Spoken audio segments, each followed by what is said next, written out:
기독교인에 대한 정확한 호칭이 뭡니까?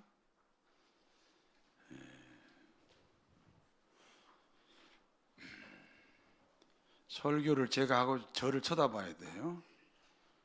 이쪽에 젊은 청년 나를 쳐다봐야 돼.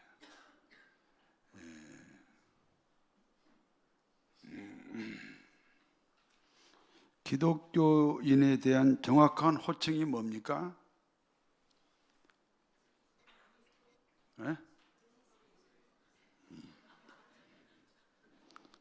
성도는 정확한 호칭이 아니에요. 성도라는 말은 세인트거든, 세인트. 그러니까 어거스틴, 프란시스, 이런 우리 기독교 역사에 성자가 있어요. 성자. 성자가 성도잖아요. 우리는 언감생시 성도란 말을 들으면 안 돼요.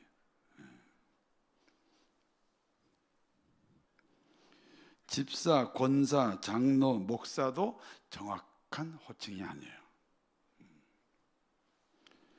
기독교인의 정확한 호칭은 예수님의 제자예요. 제자가 뭡니까? 제자가 제2의 스승이다, 그런 뜻이에요. 내가 누구를 가르쳤다 그러면 그 제자가 제2의 나라는 거지. 그게 제자예요. 그러니까 우리 성경에 보면요, 성도란 말도 없고 장로란 말도 없고 안수 집사란 말도 없고 목사란 말도 없고 제자란 말밖에 없어요.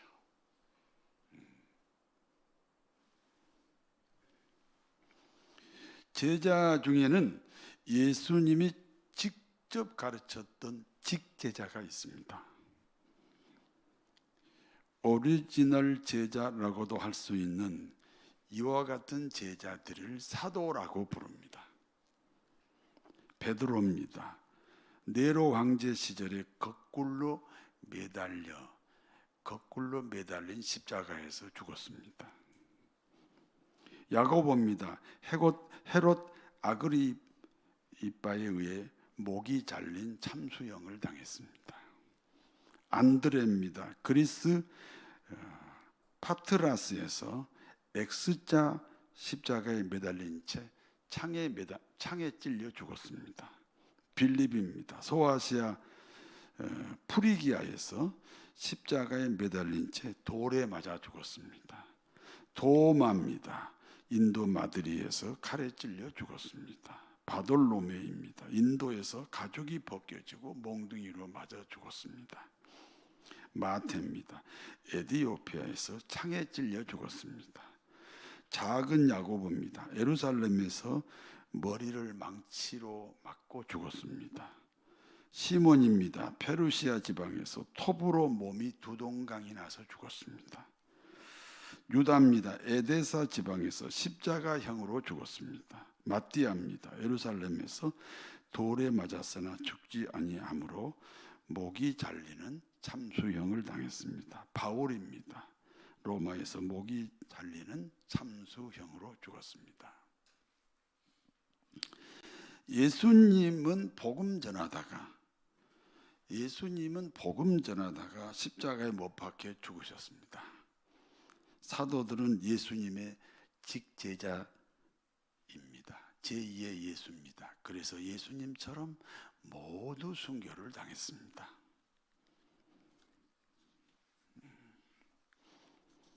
예수님의 직제자인 사도들만 순교를 당한 것은 아닙니다. 순교당한 사도들의 제자인 순교당한 사도들의 제자인 집사들 역시 복음을 전하다가 순교를 당합니다.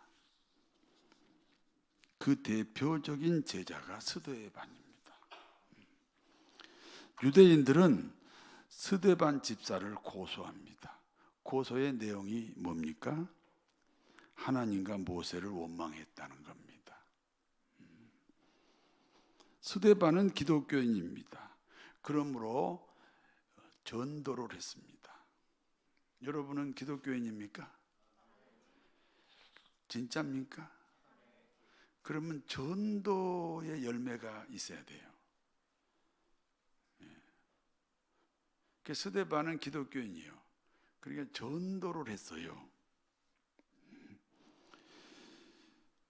유대인에게는 스데반의 전도가 하나님과 모세를 원망했다는 겁니다. 그러니까 진짜 복음이 있는 교회는요, 일반 대중교회로부터 비난을 받을 수 있어요. 진짜 기독교인은요, 일반 대중적인 기독교인에게 비난을 받을 수 있다니까요. 그 당시 유대교가 오늘날 이 기존 교회들이에요. 스데반이 전도를 하는데 그것이 그 유대인에게는, 유대교회에는 하나님과 모세를 모독하는 일이 되었단 말이죠. 고소자들은 몇 사람이 증인을 세워서 고소를 합니다. 증인이 있으므로 스데반은 꼼짝없이 공개 재판을 받게 되었습니다. 그와 같은 이기 상황에서 스데반 집사는 청중 등을 향하여 설교합니다. 오늘은 두 번째 날이지요. 그리고 그 설교 때문에 돌에 맞아 죽습니다. 이미 다 예상했던 겁니다. 설교만 안 했어도 살아날 수 있습니다. 그러나 돌에 맞을 각오를 하고 설교를 했습니다. 그렇습니다. 설교는 목숨과 바꿀 수 있어야 됩니다. 저는 아무리 생각해도 자랑거리가 별로 없는 목사입니다. 여러분도 그렇게 생각하지요? 그런데 지금까지 살아온 지난 날을 돌이켜보면 한 가지 분명한 사실은 있습니다. 절대로 양보하지 않는 한 가지 분명한 사실은 있습니다. 저는 제 설교에 목숨을 거는 목사입니다. 제 설교에 제가 목숨을 거는 이유가 있습니다. 복음입니다. 제 설교를 듣고 한 영혼이 구원을 받습니다. 그러면 목숨을 걸어야 됩니다. 이 구원과 관계없는 설교하는 사람이 많아요.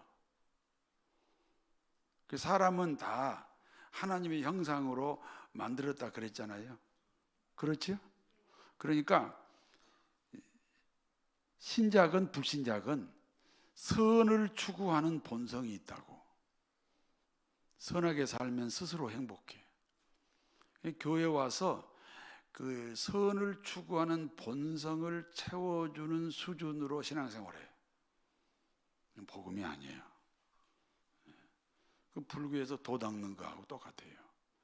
그리고 교인들의 선을 추구하는 본성을 채워주는 수준으로만 설교하는 목사들도 많아요.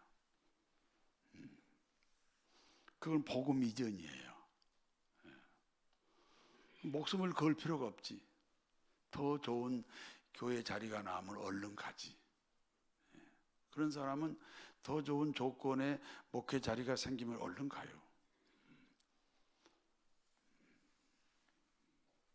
그러니까 제가 별로 자랑거리는 없는데 그건 좀 내가 다르다. 아니, 목사가 자기 설교에 구원이 안 이루어지면 그 설교가 문제가 있는 거 아니에요? 학교 강연도 아니고.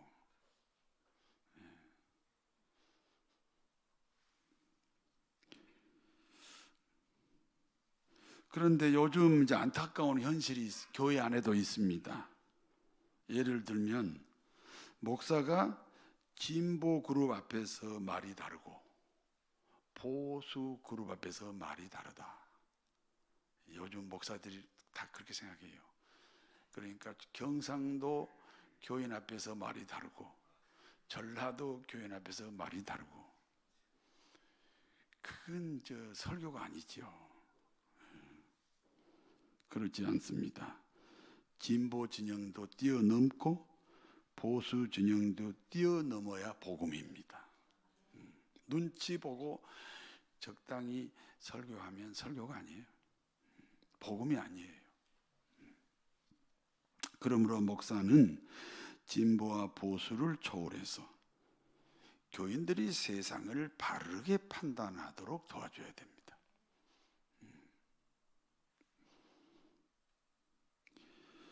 스데반 집사의 설교입니다. 스데반 집사의 설교는 이스라엘의 조상 아브라함으로부터 시작합니다. 사도행전 7장 6절에서 7절 같이 읽을까요?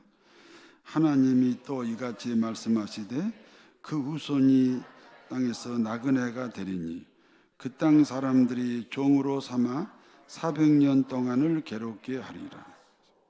또 이르시되 종 삼는 나라를 내가 심판하리니 그 후에 그들이 나와서 이곳에서 나를 섬기리라 하시고, 하나님이 아브라함에게 말씀합니다. 아브라함아, 내 후손이 다른 땅에서 나그네가 될 것이다. 다른 땅은 애굽 나라를 말합니다. 그리고 아브라함의 후손이 다른 땅에서 나그네가 된다는 것은 애굽 나라에서 노예 신분으로 살게 된다. 그런 내용입니다.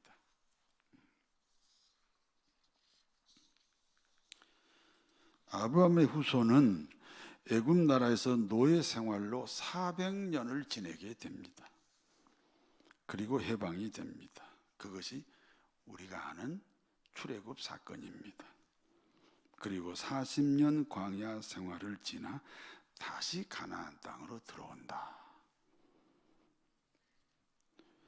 아브라함의 후손 이스라엘 민족은 무엇 때문에 애굽 땅으로 가서 노예 신세가 되어야 합니까? 그냥 가나안 땅에서 잘 살면 되지 왜 애굽으로 내려가서 400년 동안 노예 생활을 해야 하느냐 하는 질문입니다. 이 문제를 풀기 위해서는 하나님께서 가나안 땅에 사는 아브라함에게 어떤 약속을 했는지를 우리가 살펴보아야 됩니다. 첫 번째 약속입니다. 이름이 창대하게 되는 약속입니다. 당신은 엘렘 나라를 중심으로 하는 4개 연합군과 소돔 나라를 중심으로 하는 5개 연합군이 전쟁을 했습니다. 세계 최초 세계전쟁이죠.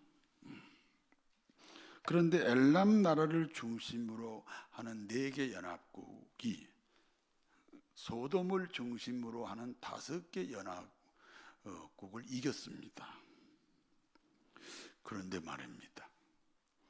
세계 전쟁에서 이긴 엘람 연합군을 아브라함이 이겨버렸습니다.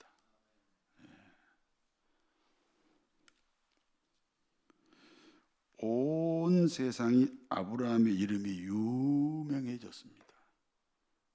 아니 세계 전쟁에서 이긴 연합군을 아브라함이 자기 가신 318명을 데리고 가서 이겼다니까요. 항복을 시켰다니까요. 그래서 유명해졌습니다. 이름이 창대하게 된다는 하나님의 약속이 이루어졌습니다. 두 번째입니다. 아브라함 자신이 복이 되는 약속입니다. 어느 날 아브라함과 조카 롯이 헤어지게 됐습니다.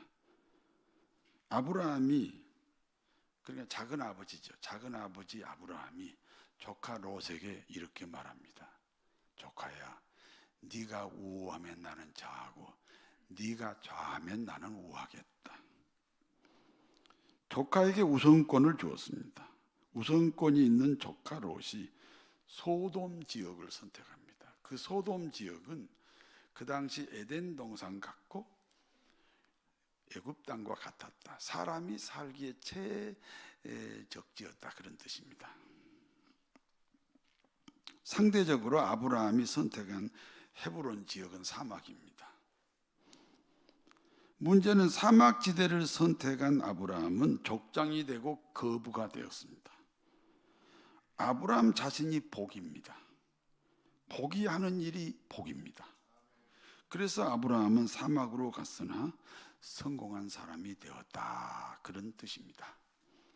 문제는 세 번째 약속입니다. 아브라함을 통해 큰 민족을 이룬다는 약속입니다. 아브라함은 자식이 없습니다. 그러므로 이 약속은 절대로 이루어질 수가 없습니다. 그러므로 창세기 15장에 보니까 아브라함이 하나님께 이렇게 질문합니다. 하나님, 나는 이제 85세입니다. 85세입니다. 이제 자식 낳는 문제는 불가능합니다. 그런데 하나님이 큰 민족을 이룬다는 약속은 하셨어요. 그러니까 이 약속을 다메섹에 있는 아들같이 키운 엘리에셀을 통해서 이 약속을 이루실 겁니까? 이렇게 질문하는 거지. 그때 하나님 대답합니다. 아들처럼 훈련시켰다고 아들이 되는 것은 아니다. 너와 네 아내로부터 태어나는 후손이 네 후손이다. 그러므로 아브라함이 하나님에게 다시 질문합니다. 창세기 15장 8절에서 9절입니다. 같이 읽겠습니다. 그가 이르되 주 여호와여, 내가 이 땅을 소유로 받을 것을 무엇으로 알리까?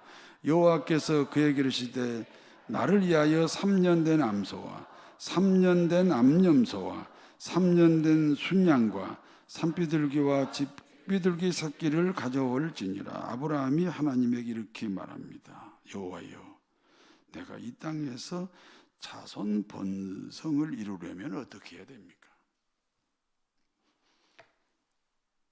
하나님 당신이 큰 민족을 이룬다는 그 약속을 이루려면 어떻게 해야 됩니까? 똑같은 질문입니다. 그때 하나님 말씀합니다. 너는 3년 된 암소, 3년 된 암염소, 3년 된 수양과 산비둘기, 집비둘기를 내게 가져오라. 그리고 제물로 바쳐라. 3년 된 암소와 3년 된 암염소와 3년 된 수양과 산비둘기, 집비둘기를 어떻게 바쳐야 됩니까? 어떻게 바쳐야 됩니까? 가슴을 반으로 쪼개서 바쳐라. 그러므로 3년 된 암소와 3년 된 암염소와 3년 된 순양은 가슴을 둘로 쪼개서 바쳤습니다. 쪼갠 제물에는 불이 떨어졌어요. 성령의 불입니다. 그러나 산비둘기와 집비둘기는 쪼개지 않았어요. 뭐 쪼갤 게 있어야 쪼개지. 그래서 그냥 쪼개지 않고 통째로 드렸습니다. 그런데 쪼개지 않는 산비둘기, 집비둘기에게는 솔개가 찾아왔어요. 마귀가 찾아왔다는 뜻입니다. 결국 쪼개지 않는 아브라함의 제물이 문제가 되었습니다. 하나님께 드리는 제사 제물은 누구를 상징합니까? 하나님께 드리는 제사 제물은 누구를 상징합니까? 제사 드리는 사람을 상징합니다. 그렇다면 아브라함에게 쪼개지 않는 제물은 무엇을 의미합니까? 아브라함 자신이 하나님 앞에 쪼개지 않는 어떤 부분을 말합니다. 쪼개지 않는 마음이 있으면 어떻게 됩니까? 쪼개지 않는 마음이 있으면 어떻게 돼요? 하나님의 통치가 그만큼 이루어지지 않잖아요. 신앙이 뭐예요? 신앙이 하나님의 통치가 신앙이에요.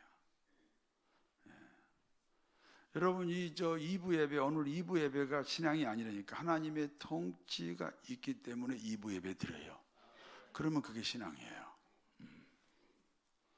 여기까지가 본문의 내용입니다. 이제 본문이 주는 교훈을 말씀드립니다. 첫 번째입니다. 아브라함의 후손은 아브라함과 그 아내 사라 사이에서 태어난 아들이어야 합니다. 엘리에셀은 아브라함의 아들 같은 종입니다. 훈련을 잘 시켜서 아들 같지만 아들이 아니에요. 그렇다면 아브라함의 후손은 아브라함과 아내 사라로부터 태어난 사람이어야 한다는 뜻이 무엇입니까?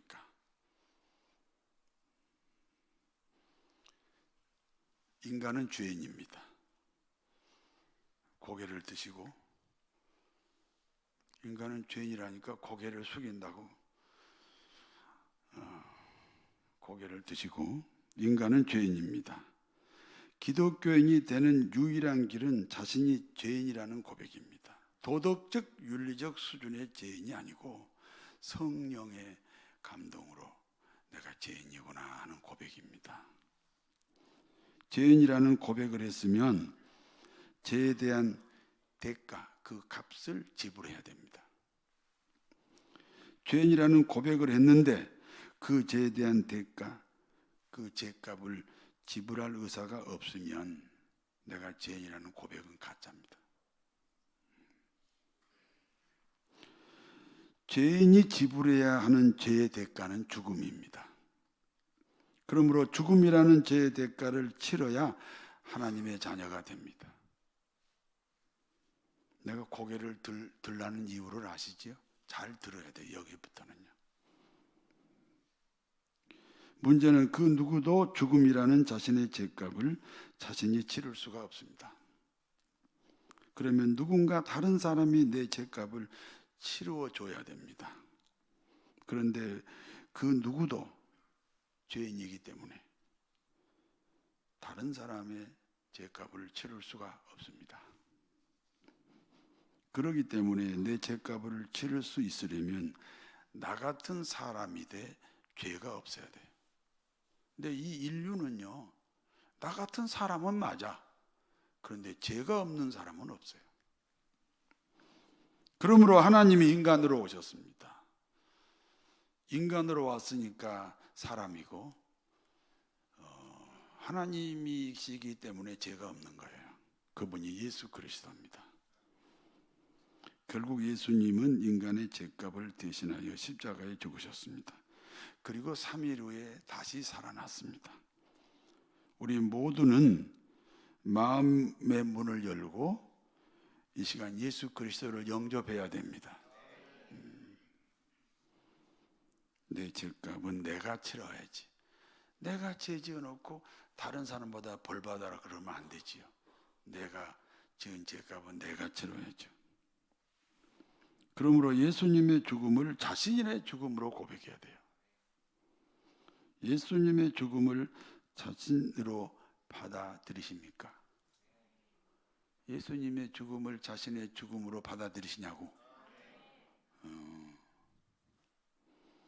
그러면 예수님의 부활도 자신의 부활이 됩니다. 예수님의 죽음과 함께 죽고 예수님의 부활과 함께 다시 살아났으므로 거듭난 인생이다. 누구든지 거듭나지 아니하면 하나님 나라를 볼 수 없다. 예수님이 니고데모에게 직접 하신 말씀이에요. 이와 같이 거듭난 사람이란 어떤 사람입니까? 아브라함과 그 아내 사라를 통해서 태어난 아들이라는 겁니다. 그러므로 그 아들만이 아브라함의 후손입니다. 기독교인입니다. 그리고 그와 같은 아브라함의 후손이 이스라엘 민족이다. 천국 갈 수 있는 기독교인이다.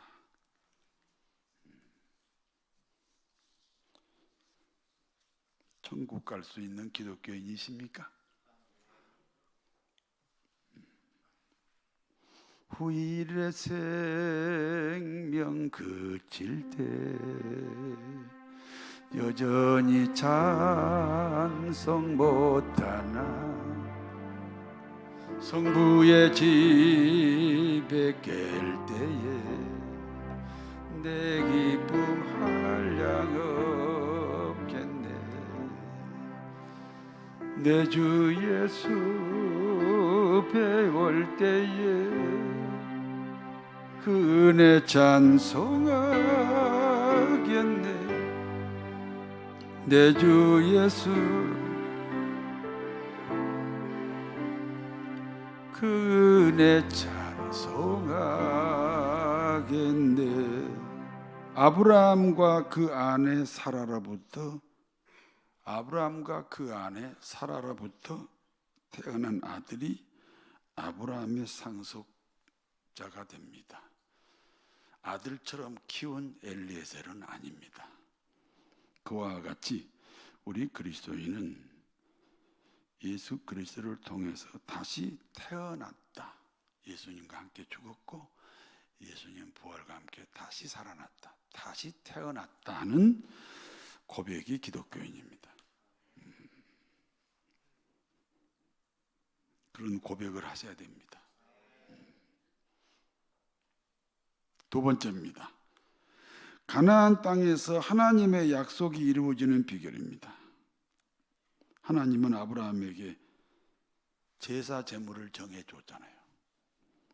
3년 된 암소, 3년 된 암염소, 3년 된 순양, 산비둘기, 집비둘기, 이렇게 제물을 정해줬어요. 하나님이 정해준 제물은 어떻게 드려야 한다고요? 쪼개서 드려야 돼요. 가슴을 쪼개서 드려야 됩니다. 그런데 3년 된 암소와 3년 된 암염소와 3년 된 수양은 쪼개서 드렸어요. 그러나 산비둘기, 집비둘기는 뭐 쪼갤 거 있어야 쪼개지. 그래서 안 쪼갰어요. 제사 제물은 누구를 상징합니까? 제사 드리는 사람을 상징해요. 그러므로 쪼갠 제물이란 아브라함의 마음을 쪼갰다, 그런 뜻이에요. 그리고 쪼개지 않는 제물은 역시 아브라함의 마음을 쪼개지 않았다, 그런 뜻이에요. 그러니까 아브라함이 하나님께 드린 제물 중에는 쪼갠 것도 있고 쪼개지 않는 것도 있다는 것이 무슨 뜻입니까? 아브라함은 사람들이 보기에는 분명히 통치를 받는 사람이에요. 그런데 사람들이 안 보는 어느 부분은 하나님의 통치를 안 받아요. 그 증거가 뭐죠? 쪼개지 않는 제물이 있었다는 거예요.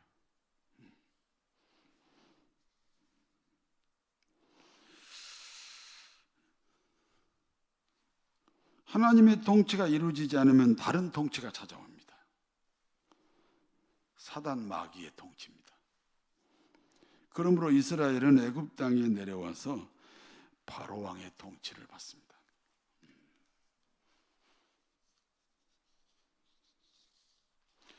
애굽 땅은 불신세계입니다. 그리고 애굽 바로 왕은 사단 마귀를 가리킵니다.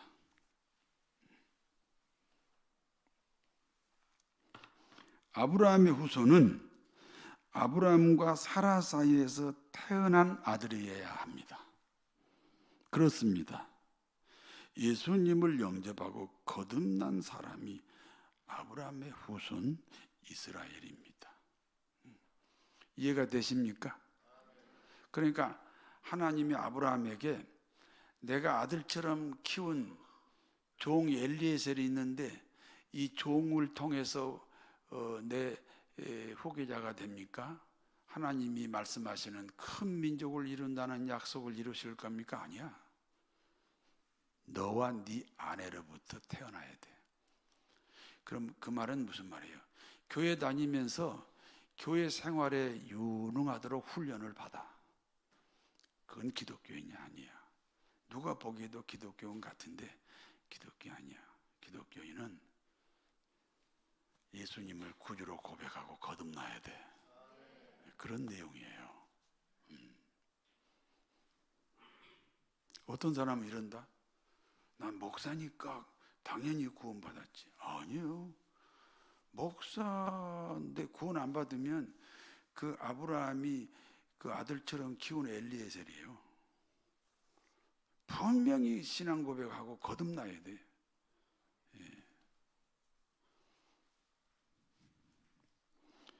예수님의 십자가를 통해 제사함 받고 예수님의 부활을 통해 다시 태어난다는 분명한 고백이 있어야 돼요. 그러니까 이삭이 돼야 한다. 이삭. 아브라함의 아들 이삭이 되어야 돼요. 그리고 그 이삭이 그 아브라함의 후계자가 되고 이스라엘 민족이 되잖아요. 분명한 신앙 고백이 있어야 하나님의 권세가 여러분의 권세가 됩니다. 가나안은 하나님이 통치하는 땅입니다. 신앙이 뭐라고 그랬어요? 신앙이? 하나님의 통치가 신앙이에요. 가나안 땅은 뭐 하는 땅이요? 그러면 여러분은 어디서 살다 오셨어? 이제 예배 끝나면 어디로 가셔? 가나안으로. 하나님이 통치하는 사람들이니까. 하나님이 통치하려면 마음을 쪼개야 된다고. 부러진 마음, 가난한 마음이에요.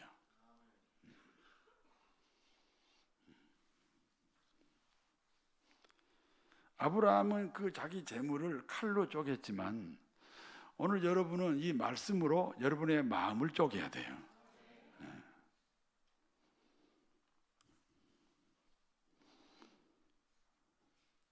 교회는 지금까지 오래 다녔는데 복음을 못 들어요. 하나님이 통치하면 아브라함의 복이 우리 모두의 복이 됩니다. 큰 민족을 이루실 겁니다. 이름이 창대하게 되실 겁니다. 복의 근원이 될 거예요. 내가 복이요. 내가 복이니까 내가 하는 일은 다 잘 되지. 흉내만 내지 말고 진짜 아브라함의 후손이 돼서 거듭나가지고 어디를 가도 복을 받고 무엇을 해도 복을 받고 누구를 만나도 복이 되시기 바랍니다. 그리하면 제3 거듭난 그리스도인으로 아브라함의 복이 여러분의 복이 됩니다. 왜? 예수 믿으면 아브라함의 후손이거든요. 그러니까 아브라함의 복이 우리 모두의 복이 된다 하는 사실을 고백하도록 여러분을 축복합니다. 전능하신 하나님, 예수님의 죽음과 함께 죽어 제사함 받고 예수님의 부활과 함께 다시 살아나는 거듭난 그리스도인으로 살게 하옵소서. 그리하여 훈련받아 아들 같은 종이 아닙니다. 낳고 자라나는 생명 있는 진짜 아들로 살아가게 하옵소서. 재물을 쪼개서 드리듯이 저희의 마음을 쪼개기를 원합니다. 그러므로 가난한 마음으로 살게 하옵소서. 그러므로 부러진 마음으로 살게 하옵소서. 그리하여 하나님의 통치를 통해 아브라함의 복으로 채워 주시옵소서. 예수님의 이름으로 기도하옵나이다. 아멘.